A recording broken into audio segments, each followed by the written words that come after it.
Hello everyone, my name is Mateusz and I work for Brainhub, a software development agency, and I'm responsible for building relationships with our potential partners with a focus on the game dev studios. But today, because of some of my previous videos regarding the NFTs, I'm here with John Knight and we're going to talk about virtual real estate, metaverse, and tokenizing real world assets. But first things first, John, could you introduce yourself and say a few words about you? Yeah, sure. Hi. Um, like he said, my name is John Knight. Currently, I'm an engineering manager at Fannie Mae, the largest mortgage financial company in the U.S. It's a Fortune 25 company, so very, very big, lots of developers. And I work in the areas of DevOps and cloud and that type of technologies. And so I lead a team of about 9 people there, and cross functional, and it's interesting stuff. In general, I've been in the field of DevOps for 16 years, and in cloud for roughly 9.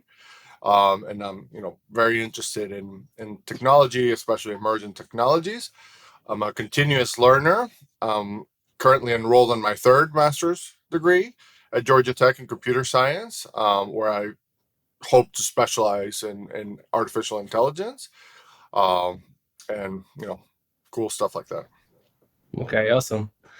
Okay, so let's get straight to the topic. So, virtual real estate. And in the first place, I think that we can bring here a bit of history and some of first real estate examples, which were domains actually.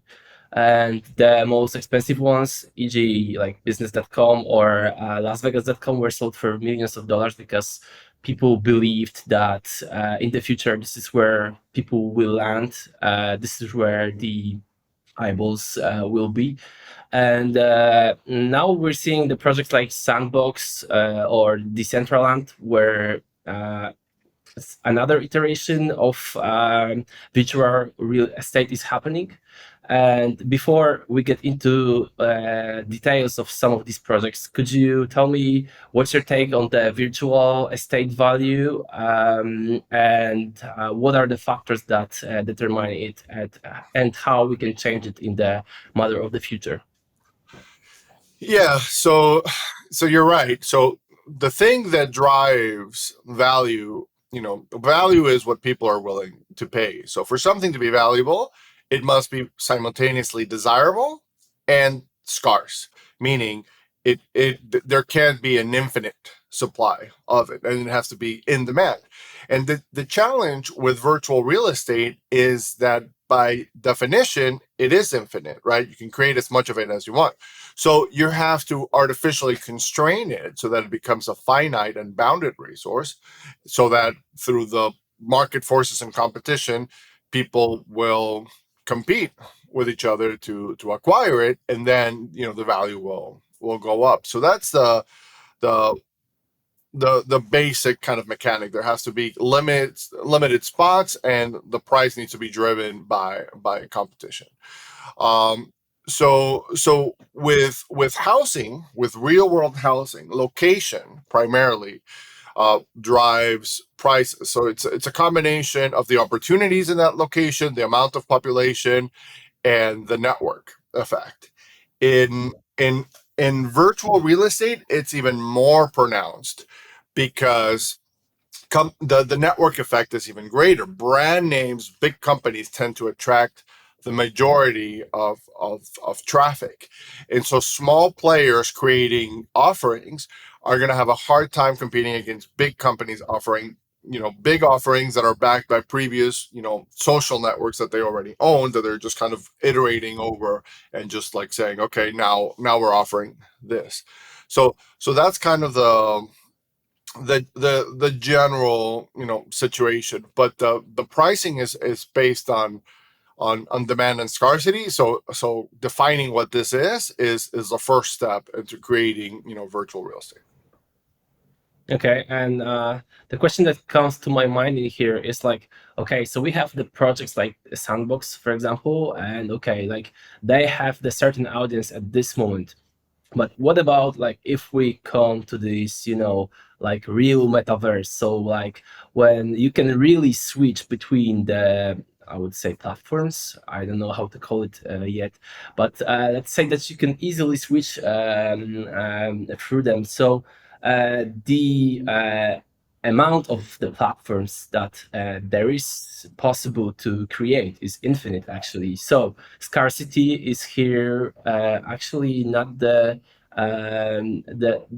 real factor, because like the number of the lands is like infinite, actually. Yeah, so the metaverse is interesting because right now, first of all, it doesn't really exist. People have to agree that something is the metaverse before, like, I can't just create a server with infinite worlds and call it the metaverse, because if nobody goes there, then it's just one potential network, right? And so, I mean, I hate to say it, but right now, the player in the strongest position is Facebook, because of the existing social networks that they have. So they didn't acquire Oculus because they wanted to get into gaming. They acquired Oculus because they wanted to arm their existing user base with headsets for the next iteration of their product. So when you consider the networks in WhatsApp, Instagram, and Facebook, that's over a billion people potentially who could be citizens of their version of the metaverse. So they already have uh, a starting foothold. Other companies can go in and will potentially create spaces there and offerings as well. Competing offers that are disconnected from the metaverse, that this is like an interesting question, because when you look at like NFTs and tokens, potentially there's a potential for assets to be transferred between one network and another. So there's no reason, mathematically, that a resource in one world couldn't be transferred to a resource in another world, if they have like open standards and are non-fungible. But whether that's going to be the case and whether competition will allow for that remains to be seen. So I think, and whatever the metaverse ends up looking like, um, people are looking at this as a liberating, decentralized process. But on the contrary, it's going to be very centralized and very controlled, because the financial stakes are very high. So everything from how you're served advertisement is going to be controlled and monetized, to how much space you have available to you to purchase. So even though it has, in theory, unlimited resources, these resources will actually be very limited because they're controlled by the person that controls the network. It's like the spice. Whoever controls the spice controls the universe. Here is whoever controls the network controls the world. And so hopefully there will be enough projects that have a chance to grow and mature and attract an audience, that it won't be just simply one company, taking over everything. There'll be, an influx of different ideas. Okay, and uh, if we can agree that the goal is to keep the users on these platforms, what ways do you think are the best ones to do that? Like how to keep them? For example, if somebody wants to invest in one of the lands on one of the projects that we discussed, or like any future projects, what should be taken into the consideration for that? Well, so I think the most important is for the network to be meaningful, right? So if you look at eBay, you don't think of eBay as a social network, but it's a social network because it's essentially a marketplace. Now, you might anonymize yourself by creating a fake ID so that you can, purchase things quietly, but there's no reason for that, right? You could be an explicit marketplace where my identity is my own, and where potentially my identity, if I'm a famous person, might give me leverage, because now my name is backing my product and makes it more appealing. So the ability to conduct business in a social network where influence matters is very important. People don't want to use these networks just to hang out and socialize. Why? Because the majority of users are not teenagers with infinite time, right? The majority of people have jobs, have families, have responsibilities, and so they want to have meaningful interactions in their spare time. And so one way to incentivize these interactions is by creating a financial or business incentive to it. So I've heard talks of people getting paid in the future to exist in these networks. And certainly that is one trade-off, because if you think about it, a lot of these free platforms that don't charge you anything, the charges is your person and your activity, right? You're the product. And so it's fair to say that they probably monetize your traffic and activity much more so than if they just charged you a flat fee. So we think of like the flat monthly fee as like this huge deterrent to start a service, but it would actually be much more valuable to pay this fee and pay for isolation from like obscene data mining and advertising. And so people just don't look at things rationally for the most part. They look at things like instinctively or whatever. And so they think that they're being savvy by not paying a membership or whatever, and getting a free product, but in fact, they're not. And so being able to make money, to conduct transactions, to become merchants, and to kind of extend this gig economy that we're seeing in the world, where people take these side jobs or sometimes or these main jobs to create additional income, is going to be a driver, because in the future you should be able to sell almost any asset digitally, either through a mechanism like an NFT or through some form of tokenization. But a lot of the things that require a lot of paperwork and custodians and agents are the things that are going to be most likely prime candidates to be replaced by blockchain uh, agents. And so it's just a matter of them being massively adopted before that happens. And so yeah, so I think you need to be able to trust your network. For example, Reddit, right? Reddit is valuable because when you ask Reddit a question, you expect people to speak from experience and from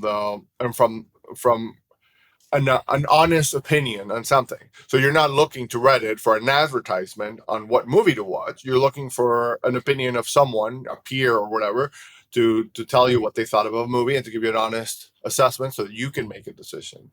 And so that's the value of Reddit. It's a network that, to an extent you can trust. And eBay is a network where you can market. So any kind of metaverse style offering, needs to have both of these elements. And for looking at virtual real estate, there needs to be a utility value associated with that ownership.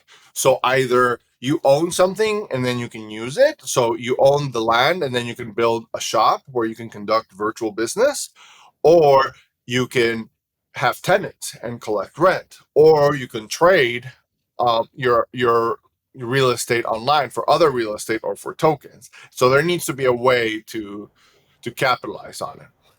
Okay, so we can right away go to the next question, because in November, Republic Realm, now called Every Realm, which is a metaverse real estate company, bought a piece of land for $4.3 million in the World of Sandbox. So we're seeing here a completely new economy growing here, and these lands are often the equivalents of marketplaces, as you said, or even the shopping malls. So I'm wondering, like, if we have the finished amount of land, and like, let's say huge brands want to get there, aren't we going to have, like, just a giant virtual shopping mall where, like, full of banners and advertises, and nobody will be really eager to spend time there, like, because this will be only about the sales. Yeah, unfortunately, the way things have been monetized so far, it mostly revolves around some form of advertisement. Either they're serving you ads explicitly, or they're tracking your traffic in order to make you suggestions and nudge your behavior. But they're doing much more than offering a product to buy.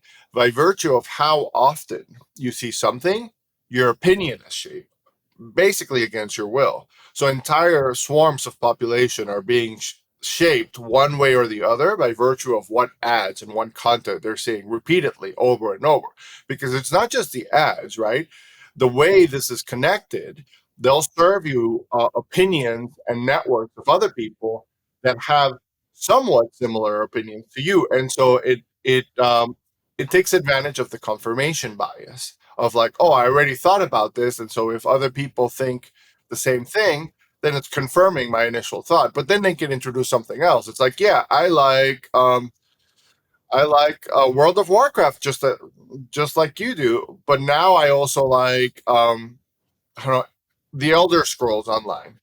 So now I'm like, well, maybe I'll like Elder Scrolls Online too. But this principle can be extended to anything. So I hope that in the future, uh, this will not be the case, because I believe that they will have incentives to keep you engaged in the platform, and you can't be simultaneously in two virtual worlds with one pair of eyes, right? And time is the ultimate resource and the ultimate constraint.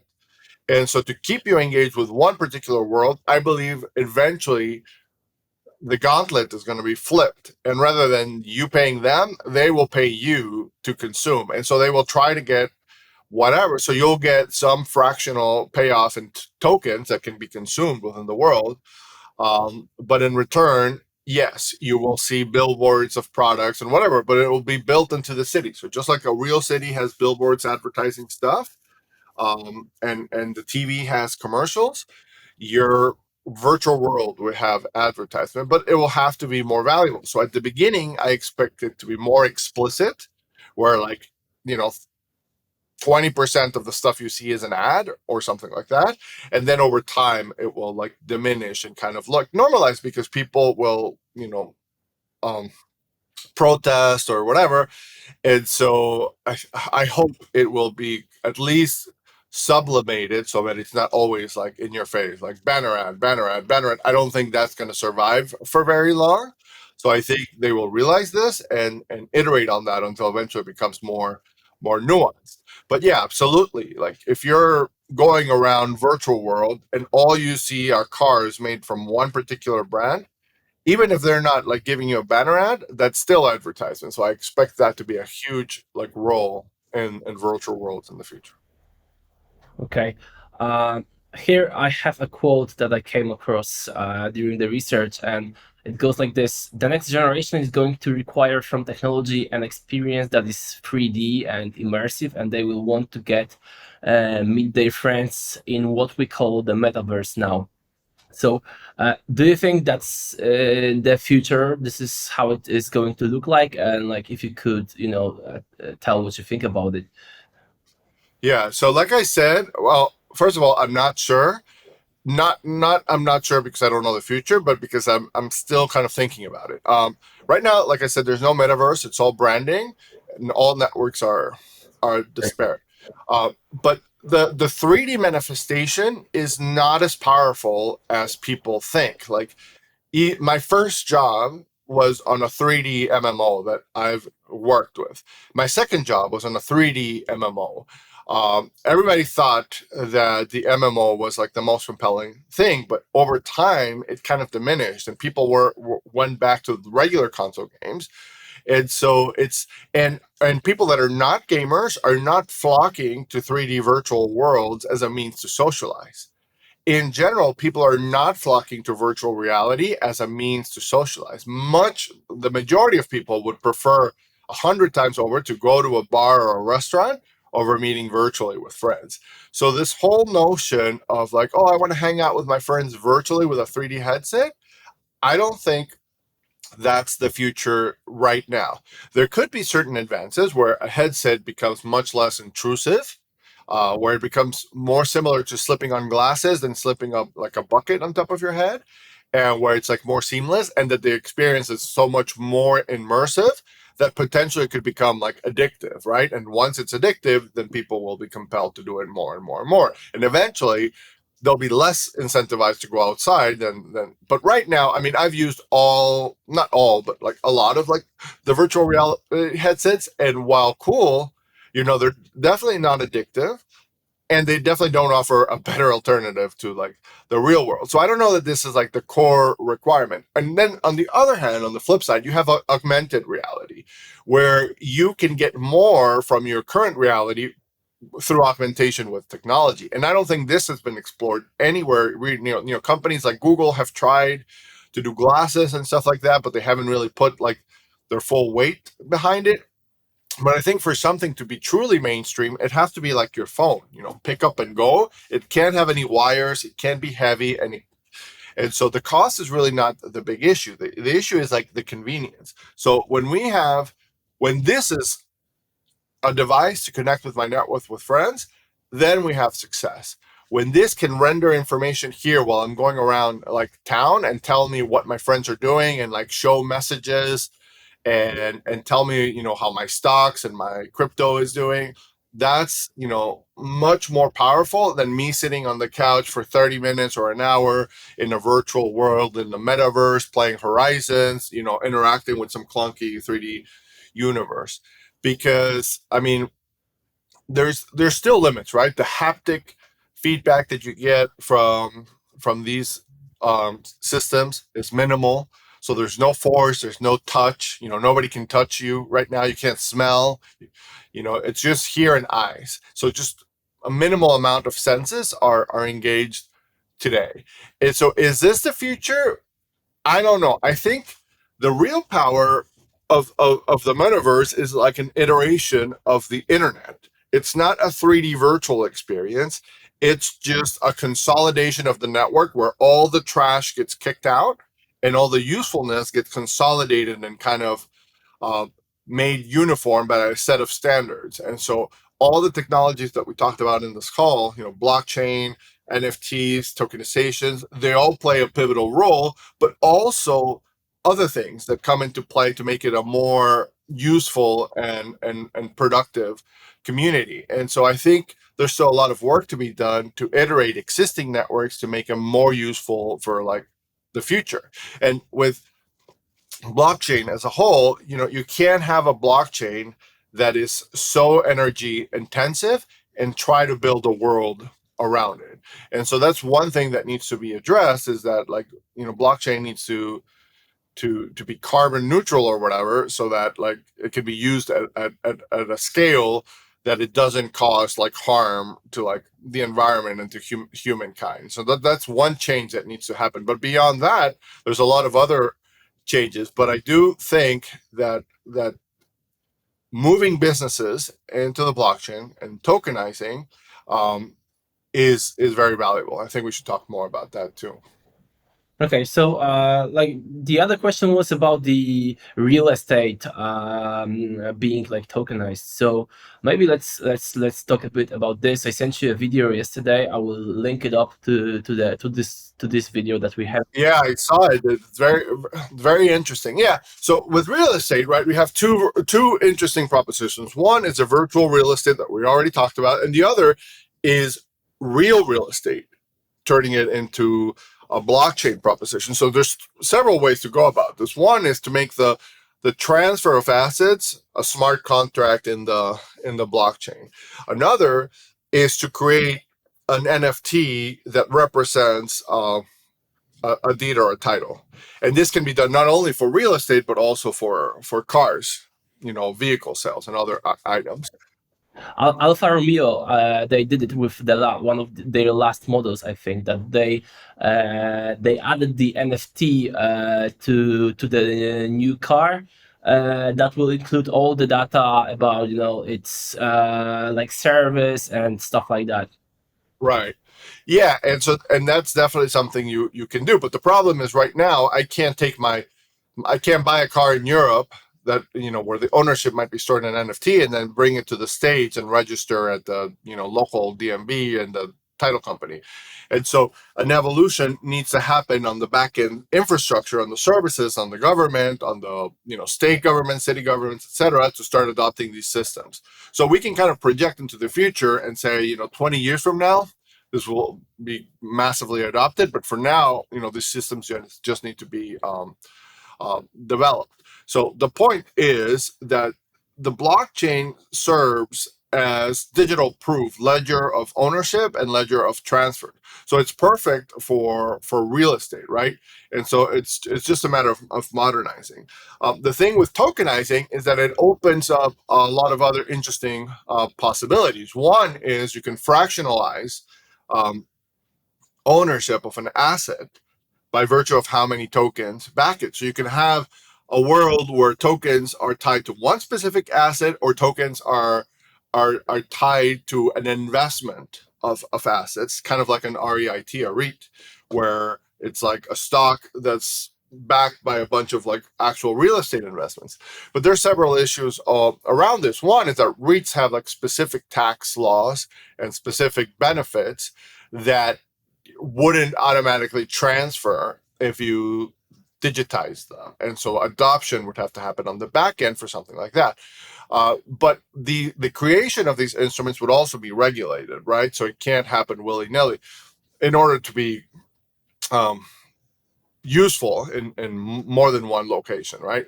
But once that hurdle is done, you can have complete tokenization of any asset, including real estate, and then you can invest in real estate fractionally. And the main advantage is that you are liquid, right? You can trade these tokens, you can sell them at any point, and without the underlying asset being sold. And so you don't have that traditional disadvantage of real estate where you have to like liquidate the asset in order to regain your cash investment. Class, like the video said, an opportunity could change somewhere else, and you may want to shift your returns from real estate into another area. Well, with real estate, it's very complicated, but with a token, you just sell your token and take your money somewhere else. So that's a huge advantage. So the downsides are you need to be able to see what you're buying, right? So the process of tokenizing and trading tokens, it can't be kind of like in The Big Short where you make trenches out of all these derivatives of debts and etc., to the point where you don't even know what's inside and you're just saying, yeah, this is good. If you do this, first of all, it's not going to fly. Second of all, it's going to crash into a bubble because greed is going to drive it through the roof and then into the ground. And so it needs to have complete visibility, and this is where the blockchain would stand to make an improvement upon previous systems. If you could open up the token and trace ownership of every asset down to the first acquisition and see the entire history, and it's all, then that gives you full trust that what you're buying is a real product, who owns it, where it's at, and that it can't be tampered or so. So this traceability, this inviolable ledger, would give this type of asset a unique advantage over over physical assets where it might be more obfuscated. And the most interesting thing is that it could be extended to virtually any derivative or financial product. It wouldn't even have to be limited to real estate.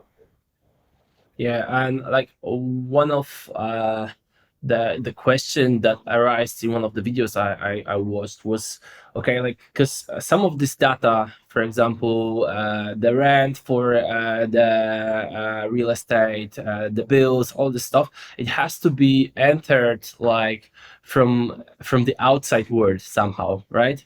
So there is this question if it's always going to be true, valid, and correct accordingly to the what blockchain really says. I mean, because like the system will, of course, like it won't lie. I mean, the data will be passed in the right way, but the question is what is going to be entered there.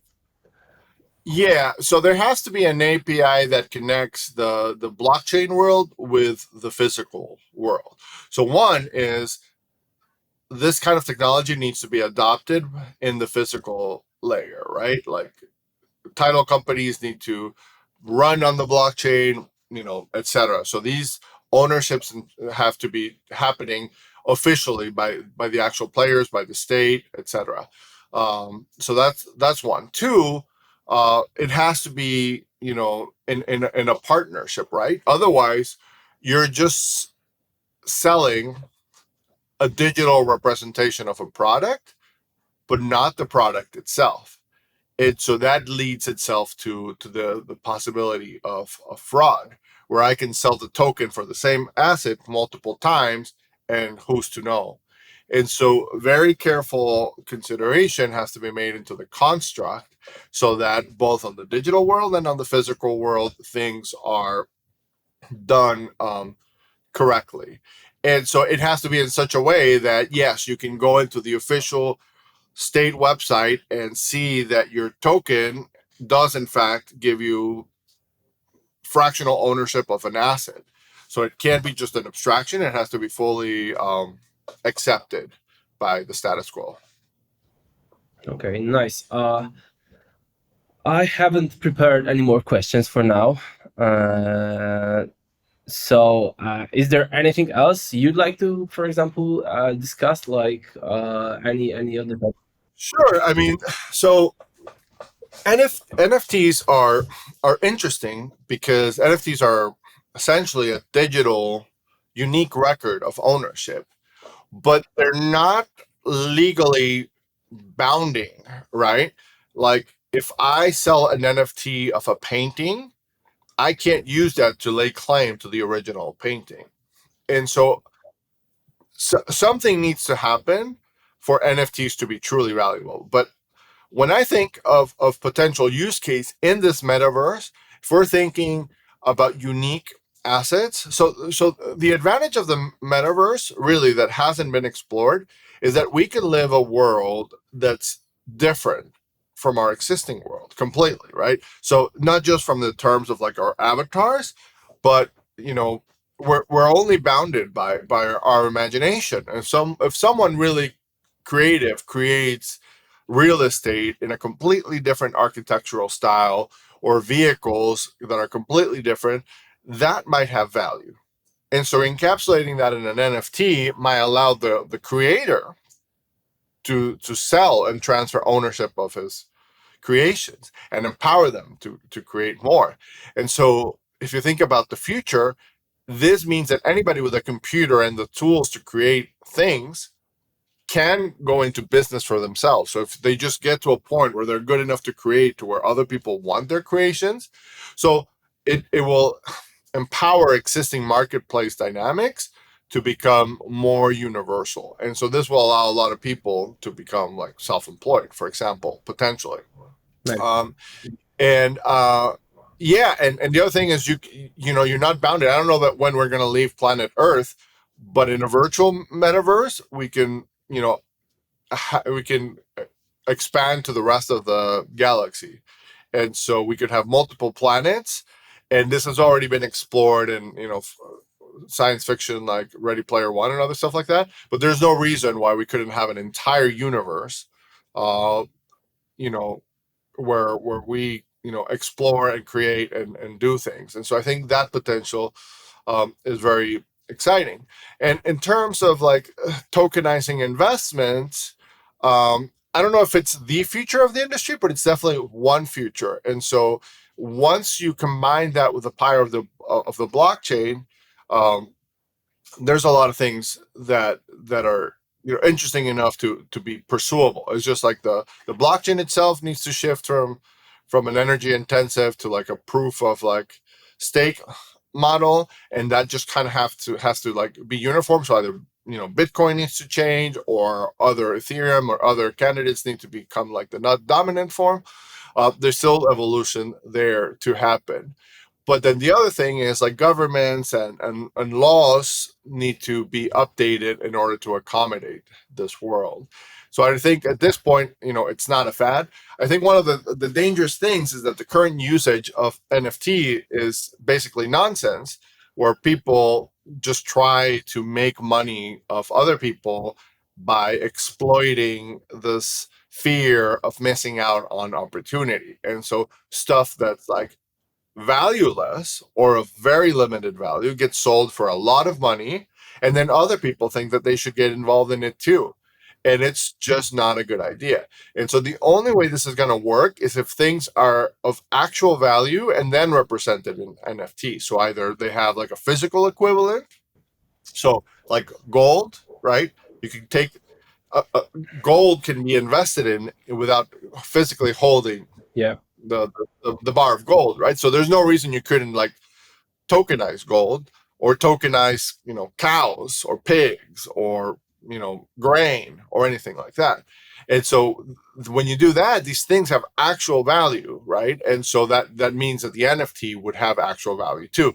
The other thing would be from a creative point of view. If you create something that a human created and it's valuable because it's beautiful or useful, then that's a perfect use case for an NFT. But like just like randomly generated, avatars that are slightly different and being sold for, fractional for thousands of dollars, that's just foolish, and it creates a possibility of a bubble that will like later burst and potentially make people go away from something that has like a lot of potential and a lot of future utility. So we have to be aware that there's going to be a lot of people that are going to try to take advantage of this because they see the opportunity to make some money, and and really try to make the most quality products that we can as creators. But yeah, the shift to content creators being empowered is primarily the most important benefit that I see from these Web 3.0 technologies and from the metaverse, not like just being able to hang out with our friends. Yeah, when it comes to the NFTs, I heard Gary Vee saying that it's not only about, it's not the only way to connect it to the real world items. It's also about sometimes like giving the possibility of the experience. So, for example, you can participate in some of the exclusive groups, or like visit some kind of events by buying the NFTs, or like being in a group that has the first access to, for example, some kind of events or drops or stuff like that. And in my way of thinking, it also makes sense that it's kind of club card, VIP club card that gives you the certain possibilities. Totally. Like you could have an NFT that is like a Super Bowl ticket and has like a unique art and a unique number, a unique piece of information of data to summer, and it also serves as an actual ticket. So it has the utility value and it gives you some sense of exclusivity. So I was playing with this idea. So I had some like actual paintings. You can see two of them in the background, and I made NFTs out of them. And I said, if you buy the NFT, you also own the physical painting. And if you want, I will like send it to you, or I will destroy it, whatever you want to do. So it's kind of like, that's not like the exclusivity of clubs or anything, but I was trying to experiment with the tying of value. It's just the pricing seems kind of like there's no guidance on pricing, right? So like some things sell for a lot, some things don't sell for little. And then also like how much effort do you really want to invest in marketing? So I think a lot of these things will just kind of figure themselves out as we go along. But yeah, there's a lot of like opportunities, and probably the most interesting opportunities are the ones we haven't even thought about yet. And so there's a lot of room to grow there as well. So we went through many interesting ideas, and thank you for that, John. And let's stay in touch, and we might have another one in the future. Yeah, absolutely. It was a lot of fun.